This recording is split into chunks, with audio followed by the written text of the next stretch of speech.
workforce, and so we're providing, again, that resource about how to get that first job. And also in 2015, for the first time in Timberland's history, the library director, myself, was appointed by 3 of you and the 12 other county commissioners to serve on the Pacific Mountain Workforce Development Council. And that's a big game changer for both Timberland and the 5 counties we serve. So thank you very much. In 2015, you could have engaged with Timberland in a very innovative way. We decided to invite our residents to submit short stories based on living in the Pacific Northwest, specifically the 5 counties. And we had over 200 local writers submit short works of fiction and images for the cover art, and we selected 15 of those essay, or short stories rather, and an illustration, and that was our Timberland Reads Together for 2015. In 2015, if you were a library card holder, you would have experienced enhanced collections and technology. So we upgraded internet speeds to improve streaming service and wireless access. We provided new projectors and televisions in all 27 libraries. We provided online library card registration to make it easier. We provided with our Overdrive, so for those of you who download your books onto your Kindle or Nook or device, it's now Overdrive, the service is now integrated into our library catalog, making it easier for you to search titles.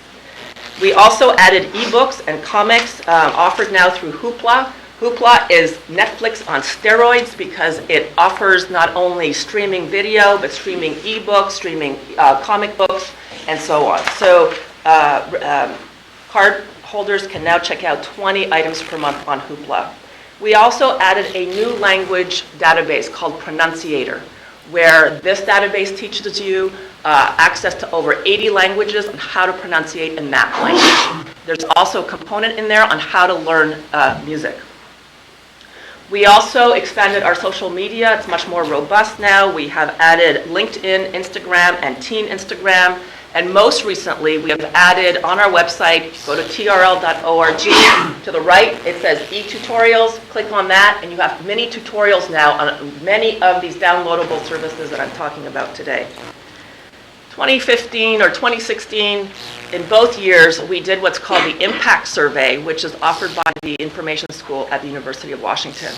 This online survey gauges how people use our online services for learning about e-government and learning about finding a job and health and fitness. And so this year we had 2,200, close to 2,300 take this 20-minute online survey. And the nuggets to take away, 118 users used online resources to apply for a job. Of the 118, 73 were granted an interview, and 45 were hired for a new position. So this is the takeaway about using our resources. 137 reported learning about exercise or fitness, and of those, 115 made a change in their exercise habits. 31 users applied for a degree or certificate program, and of those, 21 were admitted to the program. 18 users applied for financial aid. Of those, 15 received financial aid. So now for statistics. Statistics about Mason County. In 2015, 3,647 new library cards were given out to residents in Mason County. The circulation for the 3 libraries in Hoodsport, Shelton, and North Mason, in Belfair, close to 396,000 for library circulation of the physical collection. In terms of Mason County downloads, 57,284 downloads of ebooks, audiobooks, whatever. And the library door count, 207,000 people visited the 3 libraries in 2015. Overall, close to 29,000 new library cards were given out last year across the 27 libraries. That's a 3.5% increase. So, a lot of numbers here, but I want to share some stories, and some very heartfelt stories. And Blake is here today. I forgot to ask you to introduce yourself. So Blake is here today. He's the interim library manager at the Shelton Timberland Library. And Patty Ayala Ross accepted another position and is now the director of the library in Puyallup. And so this is a story about Blake. It's about Blake and Sean. They've been running a writing group, or facilitating a writing group, at the Washington Corrections Center in Shelton. They're both very committed and are making a difference in the lives of the men there. and we received emails from the staff of the Correction Center. And the note says, Blake, the men of the writing group are so fortunate to have you and Sean. They may not speak of it to the two of you, but they talk about the values of Washington Correction Center Writing Group to those of us who sponsor other programs. It is a huge contribution. You do good for the rest of us too. And another one, I just want to share one more story, and that is we had a summer reading program in Hoodsport last year, and this is a lot of people, 50 children and adults showed up at the Hoodsport Timberland Library for a Puppets Please marionette. So I want to leave you with a quote by a young adult novelist. Her name is Libba Bray, and she talks about the importance of libraries, and especially in the summer of 2015, where we celebrated heroes and heroines with children. So she writes, libraries are a force for good. They wear capes. They fight evil. They don't get upset when you don't send them a card on their birthdays, though they will charge you if you're late returning a book. They serve communities. The town without a library is a town without a soul. The library card is a passport to wonders and miracles, glimpses into other lives, religions, experiences, the hopes and the dreams and strivings of all human beings. And it is this passport that opens our eyes and hearts to the world beyond our front doors. That is one of our best hopes against tyranny, xenophobia, hopelessness, despair, anarchy, and ignorance. Libraries are the torch of the world, illuminating the path when it feels too dark to see. We must not allow that torch to be extinguished. Thank you. Thank you, Cheryl. I appreciate your Do you have any report. questions? Yes. Very lofty, right? Very lofty. I'm especially thankful for the children's programming. Everything you said about libraries, wow, that's a big shoes to fill. But most importantly for me is that the children, your children's programming is outstanding. It is outstanding. And so now we have at least 3 staff going to the Washington Library Association conference next week. And they're doing breakout sessions where they're teaching now librarians across the whole state. And it's great for us because we don't have to pay for it. The Washington State Library is paying for their way because they're giving a whole day pre-conference on specific training around story times. I just utilized one of your services for the first time here recently. I actually started listening to a few audiobooks. Yes. And believe it or not, there's technical audiobooks. Very technical. Yeah, I didn't. So it's not a waste of time. So I decided to do that. But then, another thing you can actually do is they have the children's books. You can actually buy the book, have your child listen to it, and try to read along with it. And yes. Quite a good tool to use. So yes. No, I'm very appreciative. But I just found it. You guys have been telling me for a long time, but I just did it. So. Every day you can learn something new using our resources. Andrew, I have one question for you, and I really appreciate the Timberland Library. You've changed over the years with the times, obviously, and technology. But and you don't have to answer right now. But I'm just interested in the facilities you have now. You have facilities in Belfair, Hoodsport, and Shelton. Correct. What shape are they in? What do you see coming up? Good question. Those kinds of things. Shelton is a city-owned building. Yes. And so they're responsible for the maintenance of that building. In terms of Hoodsport, we own that building because it's an unincorporated area, as you know. And so that, we're putting in a new carpet this year. That's the extent, and we're going to buy the carpet tiles before September, before the price goes up. And we also, as an aside, we also own the library in Amanda Park. In Amanda Park near Lake Quinault, we'll be buying carpet tiles too for that. That's a big project actually for us. Belfair is an interesting one, the North Mason one, because of the expansion of the highway there. We're waiting until all that's done, and then we have to do work in the parking lot and so on. So we're waiting for that. We just added a new book drop in the North Mason one because people kept on ramming into it, so we had to buy a new one and move it over. I believe they're also getting a new bike stand. That library is in pretty good shape. I mean, we did a retrofit of all the lighting last year to save us on that. But overall, that's a stunning library. It looks pretty good. Shelton, Patty did a lot when she was here, and so did the city. So I'm not quite sure what's there. We are now advertising for that position. And so the new manager will be picking up the reins on that. But I'm not hearing too much about Shelton right now. Blake, do you know anything? It's in pretty good condition. The carpet was done 4 or 5 years ago. Yeah. So new carpet definitely in Hoodsport, and then Belfair, we're waiting for the construction to happen. So next year we're looking, the year after that, or I think it's the year after that, I think it's the 25th anniversary of that building. Good. Yeah. Thank you. Thank you. Okay, thank very you. much. Next up, Ms. Melissa McFadden with a news release.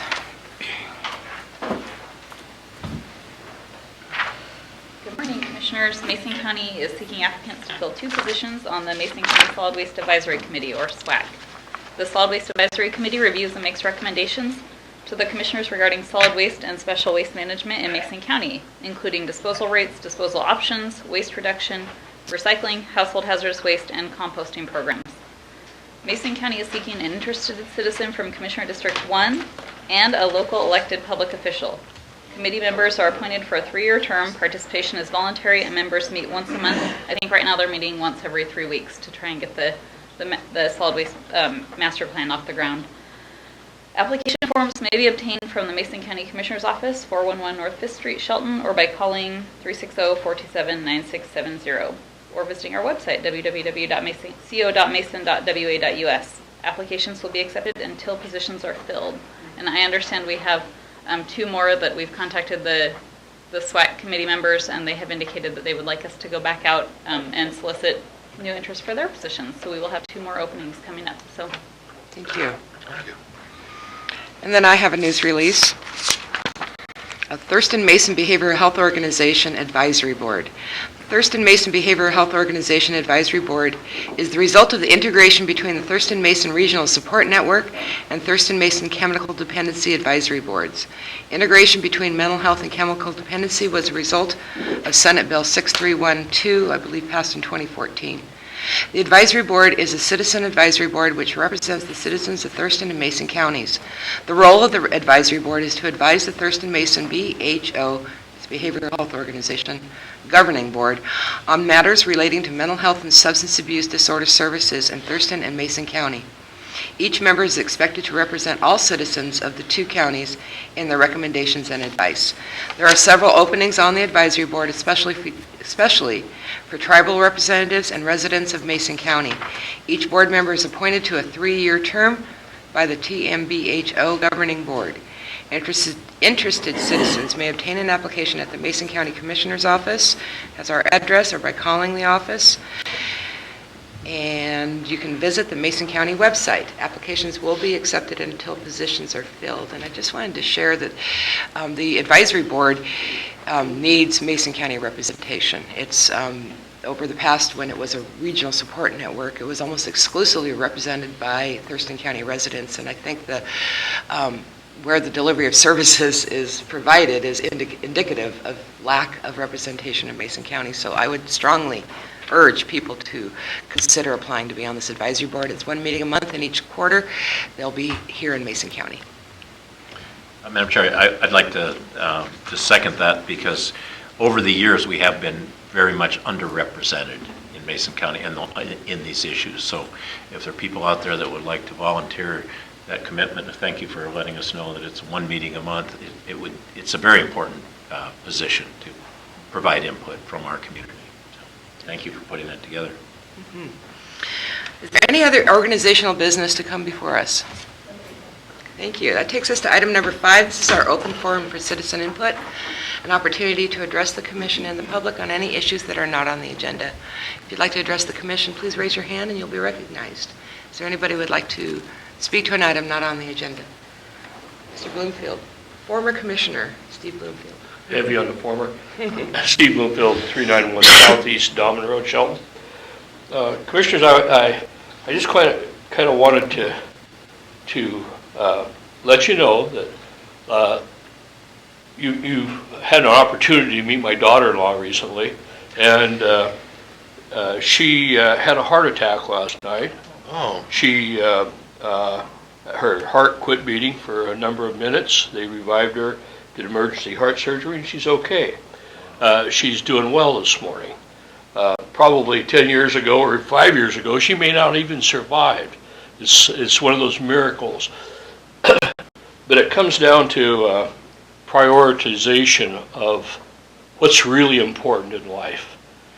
And it really brings home the fact of how trivial and insignificant some of the stuff we deal with that becomes so important to us and ingrained in our day-to-day life that really isn't that important.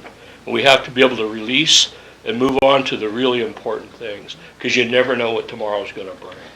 And the other thing I wanted to say is thank you to the library. They're so open-minded, they even published a piece from me in a book a couple years ago. That's amazing that they would do that. And I look forward to an opportunity to do it again if they're so open-minded again in the future.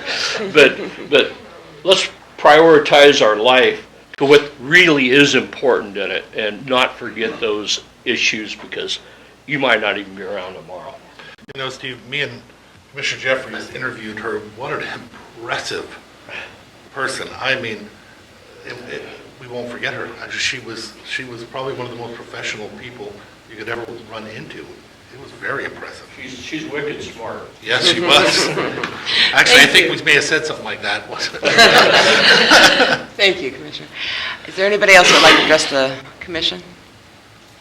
Cheryl, hello. I love the hair. Cheryl Williams, 309 West G Street, Shelton. As you can tell, I'm blue because tax season's over. So sad. This year, I worked for AARP's tax aid, and we had 3 locations: the Belfair Library, the Senior Center, and the Shelton Library, where we did tax returns. Belfair on Tuesdays, Senior Center on Wednesdays, Library on Saturdays. And I have some numbers here. In 2015, there were 306 returns that we did at the Belfair Library. In 2016, 319. At the Senior Center, 289 returns in 2015 and 322 returns in 2016. And at the library, 205 returns in 2015 and 232 returns in 2016. So you guys did great. Thank you very much for letting us do that there. So a total of 800 returns were done in 2015 and 873 in 2016. So if you guys hear of anybody that has problems, please recommend this program. It's great. It's free. People come in, they get their taxes done, they get it e-filed, they get a copy for themselves, they put it away in a drawer and don't worry about it till the next year. So please, it's a great program. AARP, you said? AARP, American Association of Retired Persons, which I'm not really a member of yet, but. So thank you, and I'm also teaching a class on financial literacy at the library, which is why I wanted to stay around, from 4 to 5:30 on Thursdays. So. Thank you for your volunteer work on behalf of the seniors. Thank you so much. Oh, it's anybody. Oh, Anybody can come in and get their taxes done. We did a lot of earned income credit returns, which are people with children, so anybody of any age. like I said, volunteers is what drives Mason County. Thank you so much. Is there anybody else that would like to address the commission? Well, thank you, everybody. Hearing none, I will move on to the number 6, adoption of the agenda. Madam Chair? Go ahead, Commissioner. Madam Chair, I move for the adoption of the agenda as presented. I'll second the motion, Madam Chair. Moved and seconded to adopt the agenda as presented. All in favor, please say aye. Right? Aye. Aye, motion carried. Approval of the minutes. Madam Chair, I move that the minutes be approved from February 2016, our regular business meeting, and March 21st, 2016, the briefing meeting minutes. I will second. To approve the February 16th regular meeting minutes and the March 21st briefing meeting minutes. All in favor, please say aye. Aye. Aye. Aye, motion carried. Next item is on item number 8, the approval of the action agenda. The intention is to approve these items all with one vote. We will read through them, and if anybody in the audience has any questions on any of the items read, please raise your hand and we'll address your question. Alternatively, you also have the opportunity to ask that any of the items be removed for a separate vote and testimony. So I'm going to ask Commissioner Netherland to read items 8.1 through 8.4.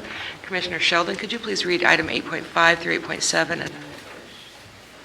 Absolutely. Madam Chair, item number 8.1, approval for the board to execute the notification of final cost of county road construction projects completed in 2015 performed by county forces.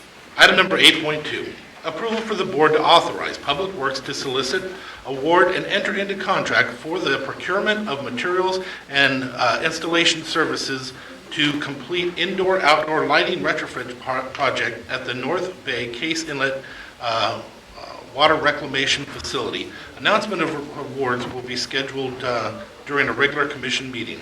Item number 8.3, approval of the agreement with iFiber One LLC for job recruitment advertising at a rate of $400 per month for a 4-month term. Item number 8.4, approval to call for requests for proposals, RFP, for visitor information centers to be funded by lodging tax for services in 2017. The proposals are due by May 25th, 2016. Specifications are available on our website at www.co.mason.wa.us or by calling the Commissioner's office. 8.5, approval to call for a request for proposals, RFP, for tourism promotion, small festival marketing to be funded from lodging tax for services in 2017. The proposals are due by May 25th, 2016.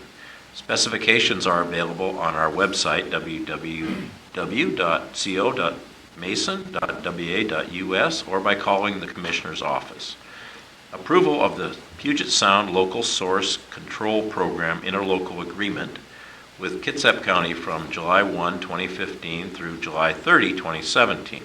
Kitsap County will provide technical assistance, site visits, and education material to small and medium-sized businesses focused on best practices and proper management of hazardous waste and stormwater.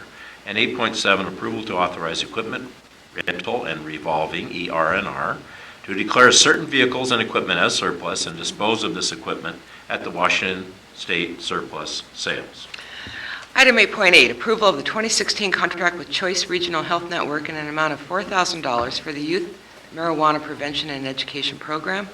8.9, approval to authorize the Office of Public Defense to hire a 3/4-time contract attorney for youth dependency cases at a rate of $4,500 per month for May 1 to December 31, 2016. And finally, 8.10, approval of the Veterans Assistance Fund applications for necessity items, $150, utilities, $597.88, for a total of $747.88, as recommended by the Veterans Service Office. Does anybody have any questions on any of the items just read? Commissioners? Would anybody like any of the items pulled for a separate vote? Madam Chair, may I have item 8.8 and 8.9 pulled, please, for a separate vote?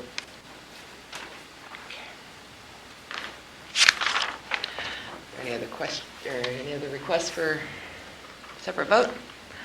Hearing none, I would entertain a motion. Madam Chair, I move for the approval of the action agenda items 8.1 through 8.7, and also to include 8.10. We are removing 8.8 and 8.9 for separate votes.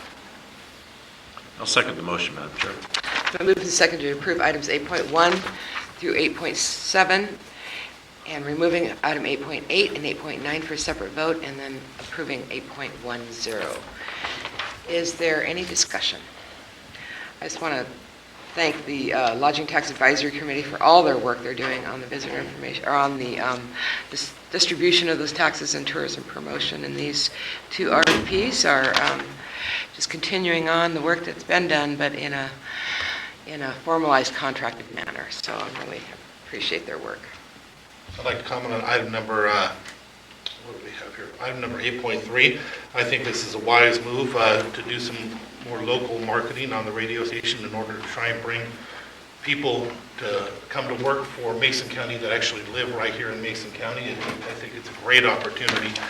I'd also like to thank our Public Works Department who just left because the way they've been handling our ER&R and our sale of surplus vehicles, they are finding a way to generate more money for the county, not just doing things the way it used to be done. They're finding new ways, and it's become very, very, very beneficial financially to this county this last time especially. So, Thank you. Then I'll call for a vote. All in favor, please say aye. Aye. Aye. Aye, motion carried. Item 8.8, approval of a 2016 contract with Choice Regional Health Network in an amount of $4,000 for the Youth Marijuana Prevention and Education Program. We have Ben Johnson from our Community Services Department. Could you please introduce this item? Sure. Ben Johnson, Mason County Public Health, and I work with the Substance Abuse Prevention Coalition here in Mason County, or Shelton. And this specific topic relates to marijuana tax money that comes into our state and our county. And in this case, it's coming to Department of Health has contracted with the Choice Regional Health Network, which works with 7 different counties in our area, including Mason County. And this project is to conduct a county-wide assessment of marijuana use in our communities. So we just are getting started with this. I haven't even had any training on it yet, but from what I know so far, we will be getting an assessment out to everybody, and I think it's going to be electronic, probably SurveyMonkey, collecting that data, sharing it with our region, and then coming back here and sharing it with our community. Hopefully it's going to give us information, who's buying it, how it's being sold, if it's being done properly, who's using it, those types of things. And hopefully we're able to use that information to provide more prevention education in our community. Are there any questions for Ben? I just have, a quick question, Ben. As a commissioner, we get calls from constituents and people complain about things, and often it's somewhat unspecific. But I did get some calls last week about a particular retail marijuana outlet that the caller said was that young people were coming in, less than 21, and trading objects for marijuana. So I did call the Liquor and Cannabis Board and asked them to investigate. And as the laws are changing now, I think as of July 1, we'll be under a new set of laws. They weren't very forthcoming with any enforcement or investigation. So I think we do have a problem in the community, and I'm glad we're doing a somewhat of a overview here, a flyover to see. But I think it's a bigger problem than we think it is. Right. When we started with the cannabis regulation here, we talked about 5 retail stores in the county, and obviously there's 5 in some of these small communities already. So things have changed a lot, and I hope we can get a handle on it, because I did ask the Liquor and Cannabis Board as well to rank the 39 counties as to what was happening in retail and in processing, and what's the other category? Producing. So obviously King County's way ahead in the retail, but we ranked 5th of the 39 counties in processing and growing, basically. So that's amazing to me, as when you look at Mason County as the less than 1% of the population of the state of Washington. Right. Well, as far as the Liquor and Cannabis Board, right now they have the responsibility of going in and, they hire some people that are younger than 21 to go and try to buy and try to do that. I think they're doing that on a regular basis. I don't have those stats in front of me right now. I can probably get some of those if you guys want to get that information. But they're doing that with the legal ones, the 502s, but they're not doing that with the medical. And here in Mason County, one of the problems we have, which we can't do anything about, but we have several of them that are illegal. Straight out, flat out illegal, shouldn't be open. We put stop work orders on them. We've tried to stop it, but we can't get anywhere with it. I'm told by the person that's going to be out here, they're going to start coming down and closing down some of the illegal ones in July out here, when the medical and the recreational become unified. We just pray that that occurs with some of them, because imagine just opening it up on a weekend and staying open and can't close them. We can't get them closed. As commissioners, we don't have authority to walk in and just say, you're done. We tried, but we couldn't get any backup on that one, so.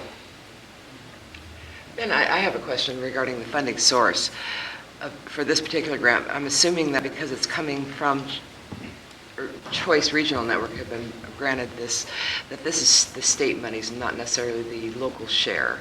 Correct. Yeah, it was the state money that was contracted out to Choice, and they did, a breakdown of for each county. I'm not sure if, for instance, we got 4,000 and somebody else got 5,000 based on, this population, that sort of thing. But this is the amount that Mason County received for this project.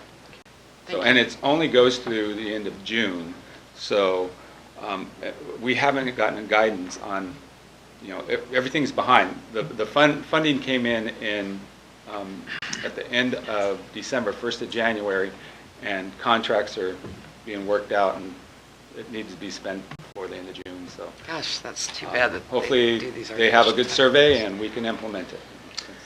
Thank you. Does anybody else have any questions for Ben?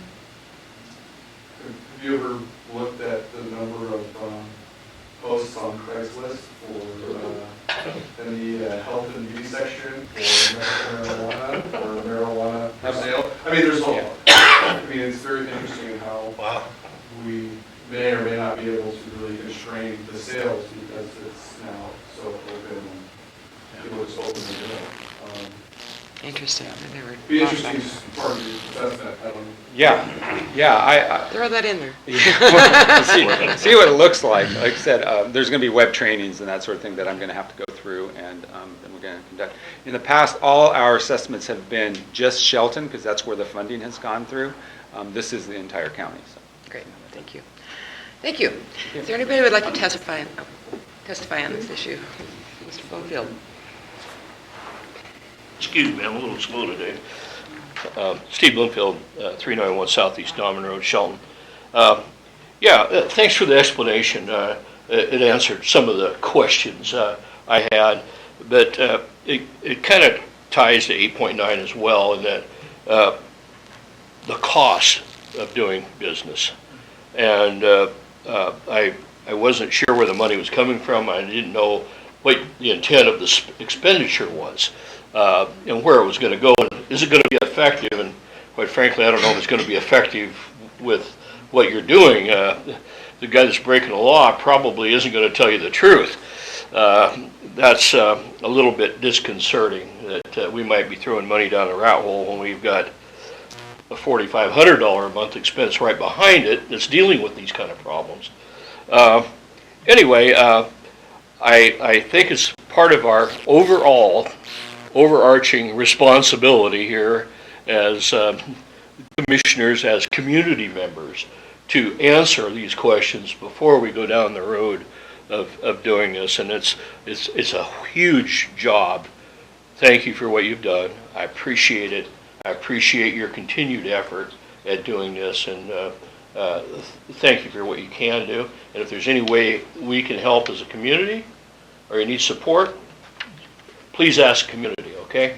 I think we could actually have some real important feedback for you. Thank you. Is there anybody else who would like to testify? Hearing none, I'll close public testimony. Is there commissioner deliberation? Not I did. I made my comments. I just hope we can learn what's going on out there. It's often as government is reactive and not proactive, and I think this is a way to start a little bit of proactive action. But again, I think we've got some difficulty with the sales to minors, some difficulty that needs to be brought under control. Just to follow up on that, I don't recall where I got the stats, but I do remember reading a statistic, or not a statistic, but a report that said that youth had reported that it was easier for them to get marijuana than alcohol. And so, I'll say it again, our medical marijuana laws in this state were almost like the Wild West. it was just, it is, and, we'll have to wait till July to shut her down, and I hope the Liquor Control Board helps us, and I hope our sheriff will step up and help us on that as well. And just to add one more thing, I think some of this, what I've heard from people anyway, that some of the merchandise that's being traded, if it is in fact being traded for marijuana, is probably stolen merchandise. So it's a big problem, and it affects everybody with home burglaries that have that difficulty, because we have a high rate of that in our county. So further discussion out Madam Chair, I move for the approval of the 2016 contract with Choice Regional Health Network in the amount of $4,000 for the Youth Marijuana Prevention and Education Program. And I'll second the motion, Madam Chair. Moved and second to approve item 8.8 as stated in the motion. All in favor, please say aye. Aye. Aye. Aye, motion carried. Thank you. That takes us to item 8.9, approval to authorize the Office of Public Defense to hire a three-quarter-time contract attorney for youth dependency cases at a rate of $4,500 per month for May 1 to December 31, 2016. Our Public Defense Administrator, Susan Sergojian, is here. Would you please introduce this item? Morning, Commissioners, ladies and gentlemen. Susan Sergojian, Office of Public Defense. Our request for this contract for an attorney position is a result of the huge increase in the number of dependency case filings. In 2015, the total number of dependencies filed was 123. January through March this year, it was 59 new cases. Each of those 59 new cases obviously has children involved, sometimes multiple children involved, and the judges are appointing attorneys to represent these children. The state does cover some of the children, but only once they're declared legally free, and they've been legally free, the parental rights have been terminated. So until the time the parental rights are terminated, the children need an attorney. I've been handling these cases myself. I'm currently up to a caseload of almost 50 children. These are children where I'm supposed to maintain contact. I'm supposed to visit them in their home, at their school, come back and report to the judge what their position is. And it's gotten so much that it's almost a full-time job for me, and that doesn't allow me to do any of my other duties. So I'm asking for a contract. It should be for up to 60 active cases, which I'm hopeful will be about the max that we're going to have, because as certain children either age out because they turn 18, or the state takes over their representation because their parents' parental rights have been terminated, we get new cases in. So I'm happy to answer any questions about what this contract involves or why we need it, if anyone has any questions. Commissioners, do you have any questions? I have one. Thank you, Madam Chair. We did have a briefing a couple weeks ago about this that I was astounded at the numbers. So if what you say in 2015, there's 123 dependency cases. How many of those resulted in the child being taken from the home and placed in a foster home? I don't have that exact figure, probably 99% of them. 99%. It's rare when a child is taken and it's not founded, because the department generally doesn't act unless it's really an extreme case. Okay, and in 2016, we've got so far 59 cases. Until what date? Through March. Through March. So we could have 240 at that rate. Yes. 240 children. That's the number of cases. And each case could have, I have one case with 5 children. So multiply that out. I probably the average is at least 2 kids per case. 2, so that'd be 480 kids. That's like a whole elementary school. Every other It's problem, amazing. Every other problem we have in the community, particularly with drug addiction, with mental health issues, a lot of those people have children, and the state has to step in and take the children, and it's a real tragedy. And that's, by representing them, we try to find what the best interests of the children are, Sure. and find a most appropriate placement for them so that they can move on with their lives. And it's a big tragedy all the way around. Do you have, I'm not, sorry to ask too many questions here, but how do we compare to other counties, other rural counties? Are we about the average, or? Well, last year we were about average. About average. This year we've seen a spike, and I think part of that is due to some changes in the DSHS here in Mason County. Last year they were understaffed for most of the year. This year they're up to staff and they have some new supervisors. It used to be last year that they only were likely to act where there were children under the age of 10. And if you had a 12, 14-year-old, they pretty much said, well, we got to worry about the babies. Now, because they're up to staff, they're looking at cases with older kids that are living in deplorable conditions, being abused, being subject to parents who are active addicts. So it was a triage system, but now Now There's we're more. getting to really where we should be where to we try should to help be. these kids. And approaching 500 kids in a year that would be relieved from the home, from their parents, and then we need foster care for those children. Foster care, or some of them go to family members. Yeah. But a lot of them need foster homes, and we have a very severe shortage of foster homes. A lot of these kids, I have one family where 2 kids are in Pacific County, one is in Pierce County, one is in Lewis County, and only one could find a home in Mason County. We're looking at 500 kids. That's amazing to me. That's a huge number. Thank you. Are the reasons primarily drug and alcohol addiction? A majority, but they span, I mean, anything that I have a 17-year-old who was being starved. No drug addiction, no anything, no criminal history of the parents, and they were starving the kid. And that's one that normally they would have said, well, he's 17, he'll be 18 in 6 months, let's not worry about him. He's now gets to eat. And it's rewarding from my point of view to see these kids really thrive when they get in what should be a normal environment and what a lot of us take for granted. And that goes back to what Mr. Bloomfield was saying, like, you know, look at what's important. I think this is really vitally important, and it really could be life and death for these kids. Sadly, we need to find other ways more ways to invest in that, because the truth is, this doesn't take care of any of that. It's just offset some of our workload, the caseload. But you know, we need to perhaps look at other avenues that could actually have an effect on those that are out there. Not just deal with them here so that we can keep within our work limit.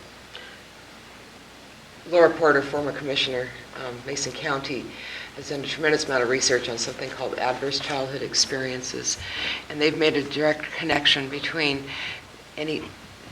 your health going forward and any adverse childhood experiences or traumas in the home as a child. And I would equate being removed from the home or what happened prior to being removed as something that will longitudinally affect your health at some level. It's predictors of diabetes, heart disease, and some very, very common chronic diseases. So these are going to be long-term issues and societal costs. Are there any other questions for public defense? Thank you very much. Is there anybody who would like to testify on this issue? Sorry to take up so much time. Steve Bloomfield again. I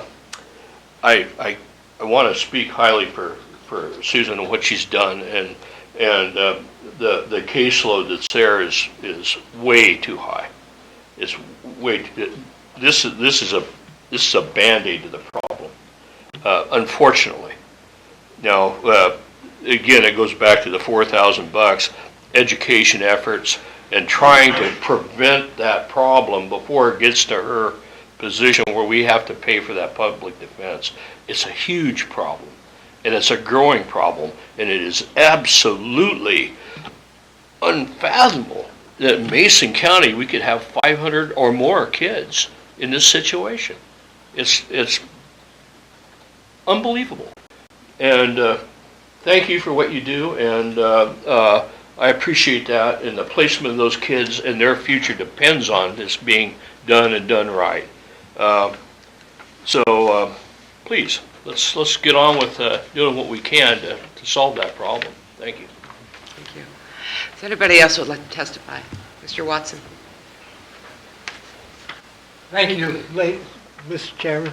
Ladies and gentlemen, my name is Conley Watson. I live at 140 Fox Lane here in Shelton. My problem being on 8.8 and 8.9, if we don't curb it now, the sheriff is going to have that problem down the road. That's all I have to say. Thank you. Is there anybody else who would like to testify on this issue? Hearing none, I'll close public testimony. Commissioners, deliberation? Yeah, it's a beginning of trying to deal with it in a more effective way. And Susan, your staff, obviously we've increased the indigent defense budget more and more, and we're spending more this last quarter than we should, so we're trying to catch up. So I guess there's no easy answer to this, but we live in a different world today, and we certainly can't have these kids enduring what they're enduring. Again, I'm going to be in favor of this, but we need to remember that this isn't a solution to any of the issues we were just talking about. The only thing that we're doing with this is taking the workload off of her so she can do other things, but she's already carrying this load. It's already being done. We need to find a way to figure out what we can do and how we can invest to actually have an impact on these family situations. Although this is good and this takes care of what we need, it doesn't take care of the child any different more than what we're doing now. So we need to look at some other options and maybe get some briefings on other opportunities through our health department. And then, one of the driving forces behind going out to contract on this is our public defense administrator is carrying a caseload way too heavy for somebody that's supposed to be assigning cases and managing a whole department. And so we are acknowledging that we need to go out to contract on this. We had pulled it back in and internally in staff, but this caseload increase has forced us to go back out to contract on this. And just wanted to share with the public that the Washington State Supreme Court and the administrator of the courts, I believe, who makes the court rules or standards for courts, have implemented caseload limits on local governments for public defense, and that has driven up our budget on public defense tremendously. We don't have those caseload limits in the prosecutor's office, but we do have them in public defense to ensure that people get equal representation under the law regardless of their ability to pay. This has been a significant cost to the county and to counties across the state, and that's another issue that needs to be taken up at some level. How do we pay for this? Is there a motion? I will move, Madam Chair, to approve item 8.9 to authorize the Office of Public Defense to hire a three-quarter-time contract attorney for youth dependency cases at a rate of $4,500 per month for May 1 to December 31, 2016. I will second. It's been moved and second to approve to authorize the Office of Public Defense to hire a three-quarter-time contract attorney for youth dependency cases at a rate of $4,500 per month for May 1 to December 31, 2016. Any further discussion? Hearing none, I'll call for the vote. All in favor say aye. Aye. Aye. Aye, motion carried. Thank you. That takes us through to, there are no public hearings, so we will go on to item number 10, other business. Department heads and elected officials, we have two items under other business. Frank Pinter, could you please approach the podium? We will be appointing some very key positions here in the county. Frank Pinter, Interim Director, Support Services. The Commission on last Tuesday requested that HR submit an offer of employment to two employees. One was Dave Wyndham as the Community Services Director and Jerry Houth as the Public Works Director. Both of those individuals has returned those offers of employment. Both have indicated that they are very excited to begin their employment and contribution to the county. David's first day will be May 23rd, and Jerry's first day will be May 16th, if the offer is approved and accepted by the Commission today. Any questions? Would you like to take them one at a time, though? Please.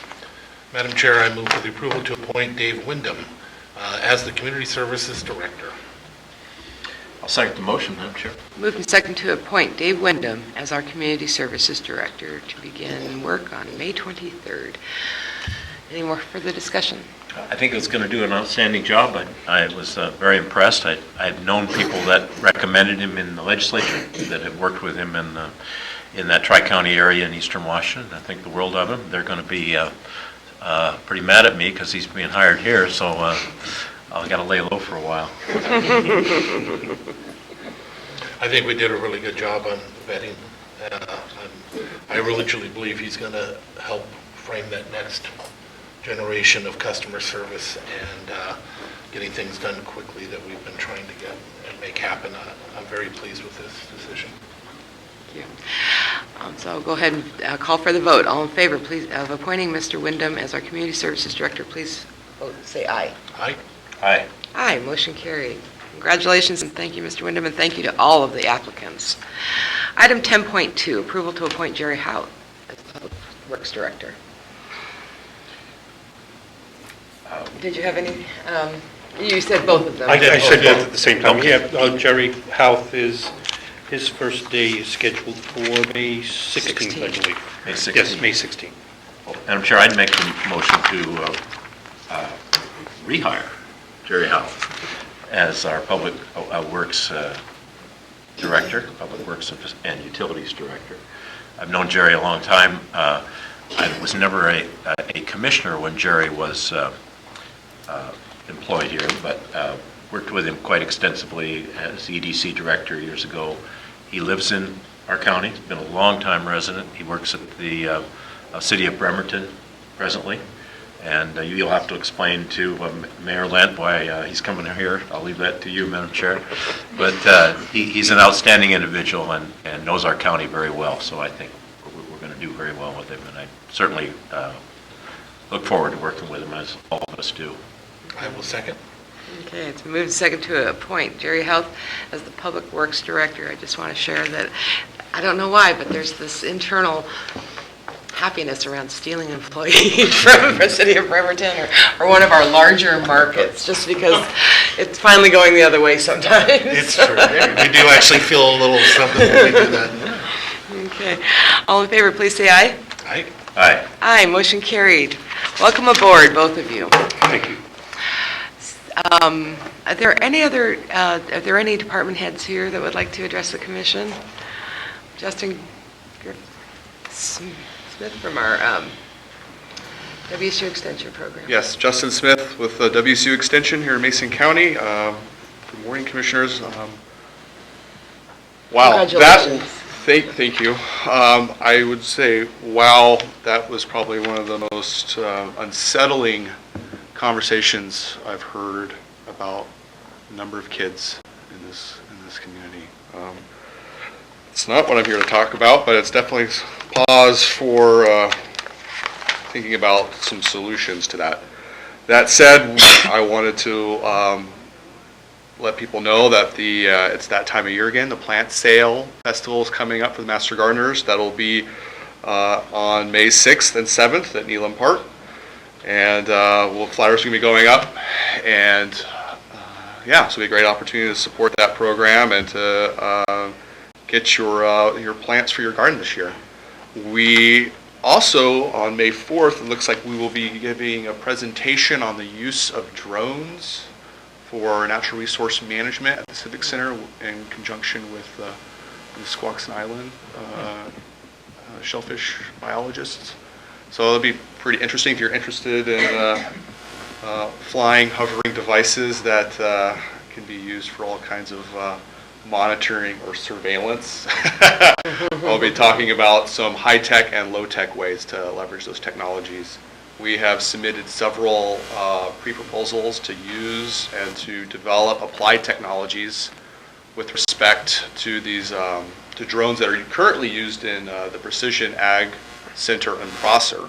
And we're going to be trying to apply this in an aquaculture setting to be able to identify and inventory oysters, to be able to locate and identify impacts from stormwater, or not stormwater, but post-storm impacts, so like identifying debris to minimize the time that it takes for people to kind of survey the beach shoreline.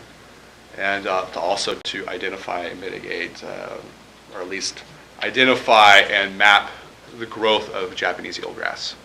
So we've got several projects going on. Great. And again, my thank you. I didn't get to talk to you personally around this, but congratulations on the Community Development Block Grant Award for micro enterprise lending and training. Thank you. I think we're waiting for contract approval. So, That'll and all happen. pending. Thank you. Okay, thank you. Are there any other department heads who'd like to report? We only have one left? Okay. That takes us to board reports and calendars. This is where we share with each other what we've done, meetings we've been to where we represented the county, as well as any meetings we were at together for open public meetings, transparency. Who would like to start? I'll give it a try. Last week I missed our meeting. I was in where was I? Anyway, I was in Missoula, Montana, and a meeting of the Northwest Power and Conservation Council. It was very interesting because they write the plan for Bonneville to follow in what we do. And there's a tremendous amount of money involved. But I wanted to mention one thing that brought to mind by your comments about drones and technology.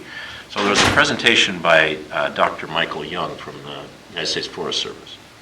And he and his colleagues have developed a method of detecting bull trout in streams, or if they're there or if they're not there. So the traditional way is you go out and it's very expensive to electroshock the stream, and the fish float to the surface, they're paralyzed basically temporarily, and you count how many fish. Well, they've developed a filter that you put in the water that detects the fish DNA, and they can specifically know right away if it's a bull trout. So in an area, I forget if he said it was about a 200-foot long stretch of the stream, they have a 65% chance of detecting one fish, if one fish is there. If two fish are there, it's almost 100%. And they don't know if it's detected by the urine or the feces or the scales the fish are losing, or maybe something from the gills, but it works. And they're really concentrating on Montana. And the great thing about it, it's very inexpensive. It costs about $75 to do. And so what it really helps us when there's the controversy is an endangered species in that stream. Do we have to protect it? You can find out very quickly, and it was exciting. And your comments about drones, how much we can learn with this new technology that we didn't know before, or was just so it wasn't cost effective to do. So that was very interesting. I spent a little time at Little Walk Falls. Of course, their generation plant is back up in operation, which is an exciting thing, and that provides power to PUD1 hydropower. Out at Skokomish in my district, they are getting ready to go to bid on a new tribal center and youth center on Highway 101, just north of Twin Totems on the west side of the highway. There's a DOT site. They bought a farm, Moran's Farm, which is adjacent to the DOT site. They've done the logging, and now they're out to bid on the site work. So that's an exciting. Was the staging area, the DOT staging area? DOT maintenance site, but the building won't be on that maintenance site. It'll be just south of it, adjacent to it, as I understand it. So I've just been talking to the contractors about it. Met with some Lake Cushman people. They have obviously always issues there too with their homeowners association, some other things. But one of the things that we had just a brief discussion about yesterday was, again, the ability for citizens to use county roads for the use of ATVs. And I talked to one family who that's been their recreation, and they're put the house on the market. They want to move down to Nevada. Which is anecdotal, but they enjoy that type of activity. And in some of those other states, and we have the laws now here in Washington to do it. They can use county roads to go to some of these old mining sites like Virginia City and other places, and they have little roundups and meet up with with their vehicles, so I think that'd be exciting for us to look into. And I did give a call to, also to the Squaxin tribe. I left a message for Kevin Lyon to follow up on where we are with the Tagland issue on the island. I know Frank's been working on that, so hopefully we can get that completed pretty soon. The PUD-1 solar project has been fully subscribed, the first side of it, and they'll begin with the panels here very soon. Don't want to take you too long. Oh, Port of Hoodsport has got their disc golf project rolling along. I was up there and took a look at it. It's really impressive. If you've never played disc golf or seen the people that are in the pro league, the really good people, they're really good at this. It's not like little frisbee throwing at something. It's an amazing course in the woods, which no one really has. Most of these courses are way out in the open. And a lot of people from the clubs have donated time. They've got launching pads that are concrete, flat, big blocks. They're not poured cement, but it's done beautifully. The parking lot is graveled, and they're expanding all the time and looking for, actually, it's going to bring a lot of business to Mason County. And the Port of Hoodsport should be congratulated for all the things they're doing with that. And again, yesterday, in that same vein of excitement, was the Ridge Motorsports came in. Thank you for arranging that. And exciting possibilities there as well, so we'll be looking into that. And a couple other things, but I won't take your time, so we'll move on. Well, thank you. It's, congratulations, Port of Hoodsport and Skokomish Tribe. A lot of great things happening there. Is it open, the disc golf course? Yes, it is. It's still being worked on, but Is it, do you pay a fee to No. use it? Okay. No, it's free to the public, parking, and it's in the woods, which is very different, so it's extremely challenging. Mm-hmm. We have some tournaments here. One of the best things about those type of courses that people realize, you can do huge courses in small amounts of land, because you go here, you can even use the same hole from a different direction, and it counts as a hole, so they can have a 50-hole course before you know it, and take them all day to accomplish it. It's pretty amazing. But what was it last year? We found out it is the fastest growing sport in the United States. It's pretty interesting when you think about it, because I hadn't even heard of it until last year, but it's the fastest growing sport in the United States. Hood Canal Coordinating Council, they just give you guys some knowledge. They went ahead and approved a letter of recommendation for the Sweetwater Creek project, and we're on our way to go out to begin the process, start to go out for bids on our own instead of just taking projects in that everybody wants to do. We're getting closer and closer to that. I attended a Mason Transit Authority hearing on routes. They're looking at doing some changes on some of the routes, included up in North Mason. They need to add the hub into the route, so they have to move some times around. North Mason, or group of people in North Mason are looking at doing some big construction up there. I attended the very beginning of their pre-app before trying to head out and go to get to the very end of the EDC's Forest Products Roundtable. North Mason Alta Group, up on top of the hill just outside the urban growth area, there's a big, huge flat area that it's always amazing to me that that's not an urban growth area, because that's one of the only buildable lands in Belfair, but it's not. It's just outside of it. But there's a lot of concern because of the Belfair bypass and where it's going to go, where it was going to go in the old days, and a lot of it has changed from where they were first contacted. But there was years ago they were told it's coming now, you're selling now, and so they hear it all again. They're all wondering what to do, and are they going to be able to sell their property, make profit? You understand how that goes. So we attended that. Representative Griffey also attended that as well. Our regular EDC meetings, Mason Transit Authority employees. I was asked to meet with one employee. I showed up at the restaurant and there was a passel of employees.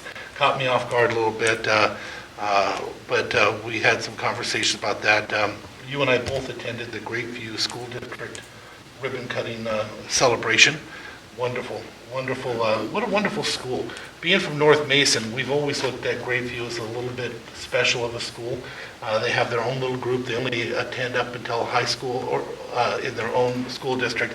High school, they can go south or they can go to North Mason. Most of them go to North Mason, but they kind of stand on their own, and they've always done very well. They have something, what was it, their math scores were one of the best in the state this last time around, as well as English, and they really do well out there. But that was a wonderful event.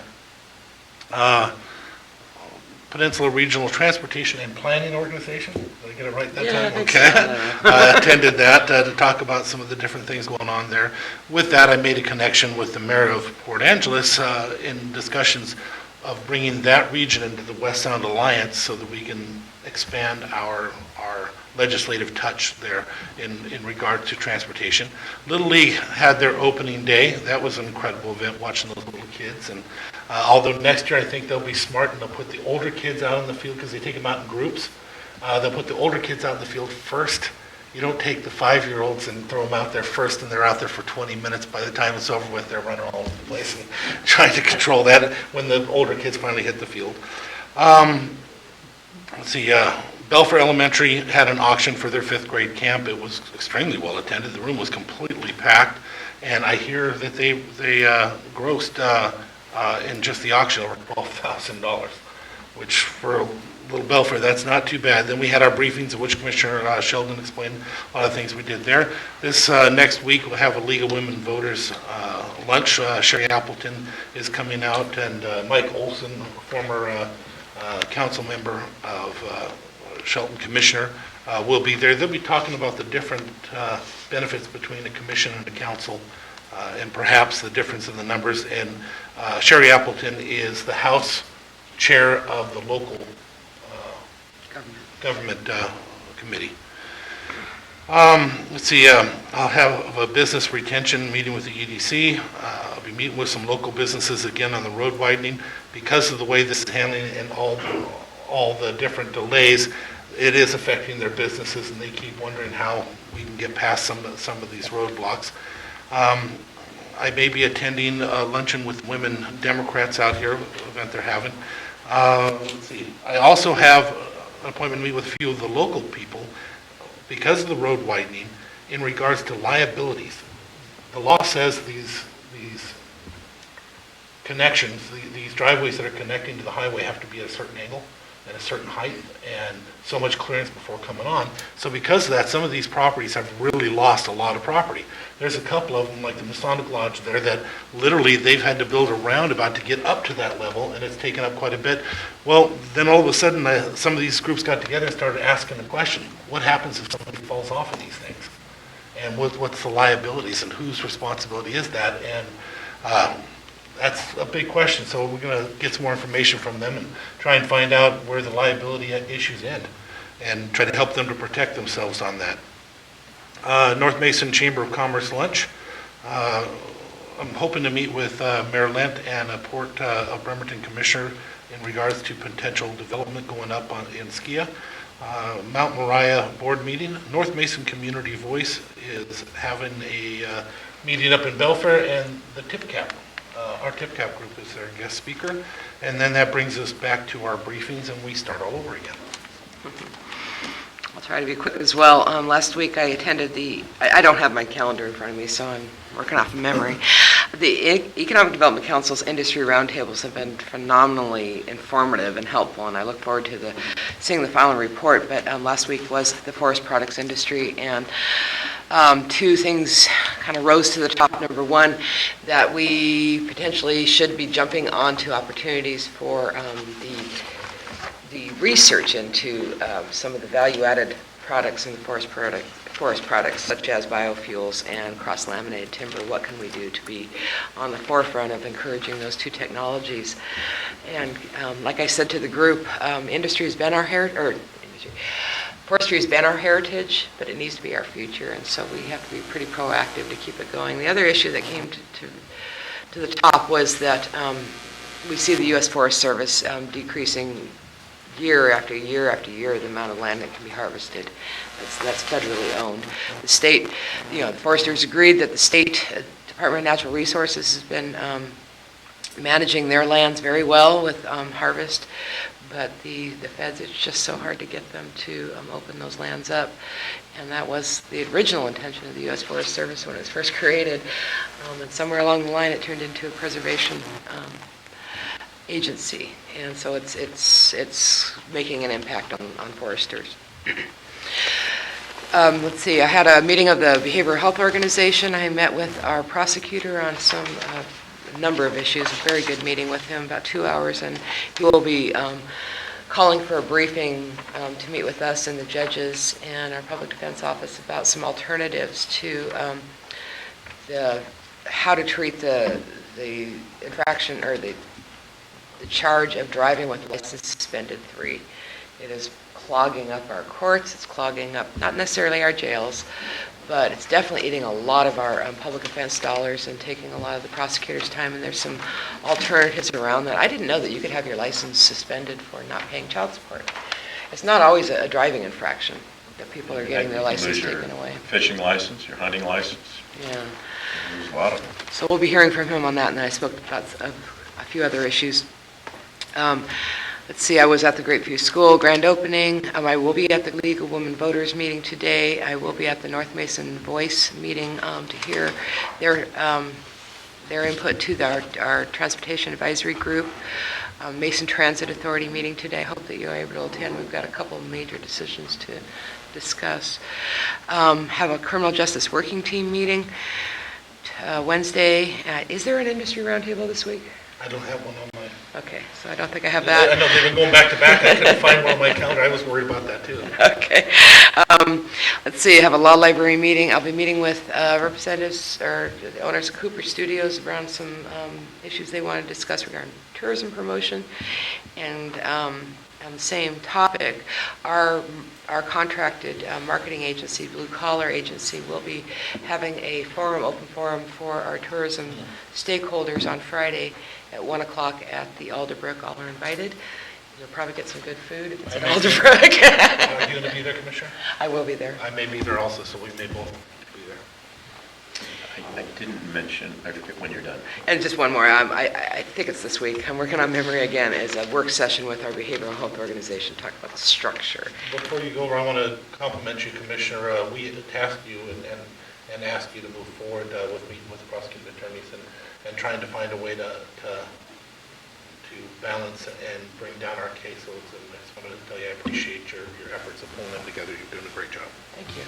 Yeah, Appreciate second that. I wanted to mention that on Wednesday, tomorrow, the 20th, 7:30 in the morning, EDC is having a breakfast at the golf course. I'll be there. It's a report on the last legislative session. Which EDCR? Yes. I don't have that in my calendar, but I'm probably going to have to be there. And I think and it's at the golf course, right? The golf course starts at 7:30.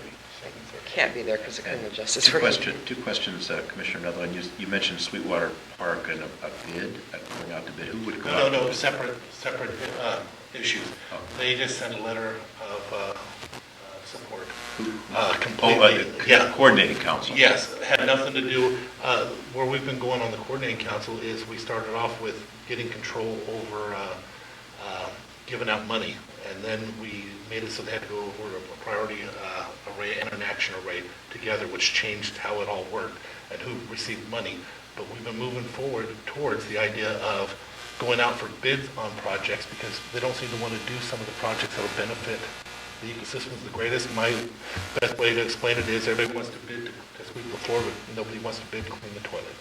And some of these big things are pretty bad and have to be done. When the Skokomish tribe went out for bids, everybody bid on the little easy ones. Nobody would bid on the ones that had the greater impact. So Huguenot Coordinating Council has been moving forward with creating a system where we will go out for bids on some of these things that have to and should be done, which is brand new in any of this industry, as you know. Are they going to administer the money? Yeah, they already receive monies. Okay, well, why don't they go out to bid anyway? They never have. You were on the board a lot longer than I was. It's always been a grant program. Yeah, this is something new that we've just started to force. As a matter of fact, there was a point 2 years ago, I think they wanted to kill us because we actually, Mason County, remember all the turmoil, we came in, we actually froze the money for a while, teamed up, froze the money until we could find a way to do it better. And this is just the progression of doing it better so that the money actually goes for greater impact and not personal relationships. Those are my words, not theirs. I just felt there was a lot of personal relationships that got rewarded instead of the projects. And I remember one particular, they had an extra $10,000 that they were going to allocate. And when they were deciding who they were going to give the money to, the question that nobody ever asked was, what was the benefit to the fish or restoration when we're giving out the money? It was just personal relationships on the phone. I was listening, I was just amazed. But that has changed a lot. And we put some of our locals on the citizens boards, and you know Lee Swoboda, he's pretty straight arrow, hard guy, working his rear end off and helping to keep them straight on that end of it too. It's completely different. Good. Just the other thing I was going to mention to you, that you said you were going to meet with the League of Women Voters and Sherry Applin about this commission forms or forms of Just government. attending it. Oh, yeah. I was just going to say that maybe people don't know that there used to be only 3 cities in Washington that had a commission form of government. Wenatchee, Raymond, and Shelton. And Raymond changed, and then I ran a bill with a fellow from, representative from Wenatchee, and Wenatchee fell off the list. So Shelton is now the only remaining city. How many cities in the state of Washington? 216 last I heard. 216 cities that has a commission form of government. And I suspect what they'll also discuss then the alternative for a county is a charter county, where you elect, and it generally is a petition from the voters' state constitution, and you can take positions that are normally not electable, and you can and add those, such as Clallam County added an elected community development director, which served their needs. I suspect we'll be discussing that as well. And there are also elected positions that are currently elected in the county that are just appointed in some of those charter counties. Such as the sheriff's department, stuff like that. There's a lot of different things that happen with it, but they're pretty hard to get through. No, you always have to elect your sheriff. That's in the Constitution. I thought that we have one county that is now appointed. I don't believe so.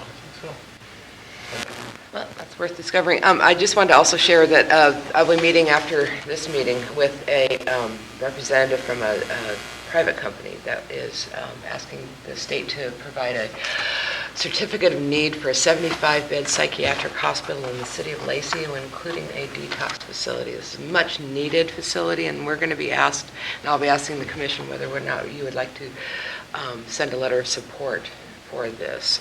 It's definitely a need. But the issue that will arise probably out of this and others is that we have a workforce shortage of behavioral health therapists.